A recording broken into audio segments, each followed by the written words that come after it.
जानिए श्राद्ध विधि।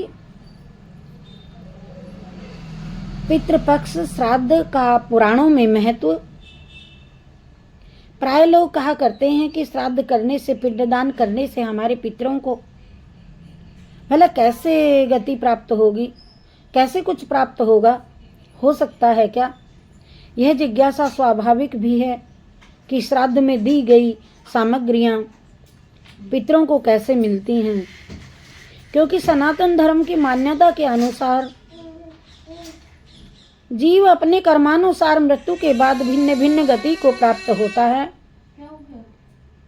और कोई देवता, कोई पितर, कोई प्रेत, कोई हाथी, कोई चींटी, कोई चीनार का वृक्ष और कोई तृण आदि योनियों को प्राप्त करता है।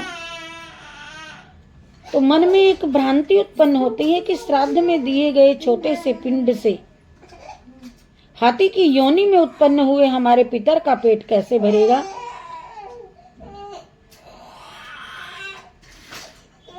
या यदि हमारे पितर चींटी बन गए तो इनसे बड़े पिंड को कैसे, इतने बड़े पिंड को वो कैसे ग्रहण करेंगे, कैसे खा पाएंगे।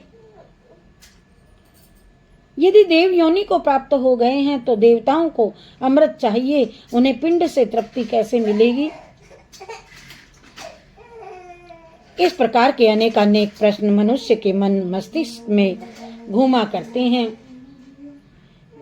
इन सभी प्रश्नों का उत्तर हमारे ग्रंथों में है, जिन्हें अध्ययन करने की आवश्यकता है। कि जैसे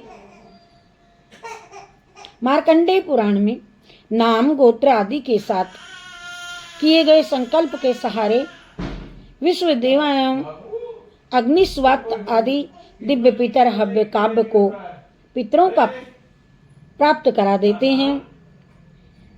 ऐसे ही वायु पुराण में यदि हमारे पितर देव योनि को प्राप्त हो गए हैं तो दिया गया अन्न उन्हें अमृत होकर के प्राप्त हो जाता है। मनुष्य योनि में अन्न रूप में तथा पशु योनि में तृण रूप में उन्हें उसकी प्राप्ति हो जाती है। नाग आदि योनियों में वायु रूप से श्राद्ध में दी हुई वस्तुएं प्राप्त हो जाती हैं। पानम भवति यक्षत्वे नाना भोग कर्म तथा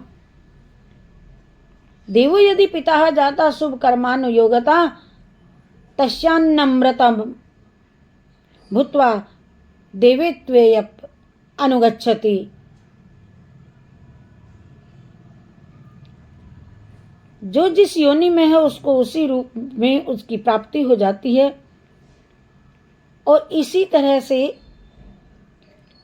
श्राद्ध कल्पता पान रूप से यक्ष योनि में तथा अन्य योनियों में भी श्राद्धीय वस्तु भोग जनक तृप्ति कर पदार्थों के रूप में प्राप्त होकर के अवश्य तृप्त करती है। फिर भी यदि किसी को संदेह हो तो ऐसे व्यक्तियों को ये चाहिए कि हमारे ग्रंथों का विषय अध्ययन करें और पूर्ण विश्वास के साथ श्रद्धा पूर्वक श्राद्ध कर्म का आयोजन करें।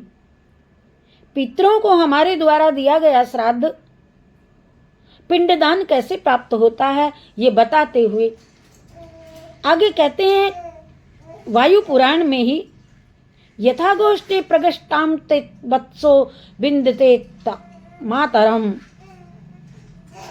यथा गोष्ठे प्रणष्टाम ते वे वत्सो विन्देत मातरम तथा तम नयते मंत्रो जंतुर्यंत्रा वतिष्ठति। नाम गोत्रम च मंत्रम च दत्तमन्नम नयन्ति तमा अपि योनिशतम प्राप्तास्तृप्तिस्तान न गच्छति।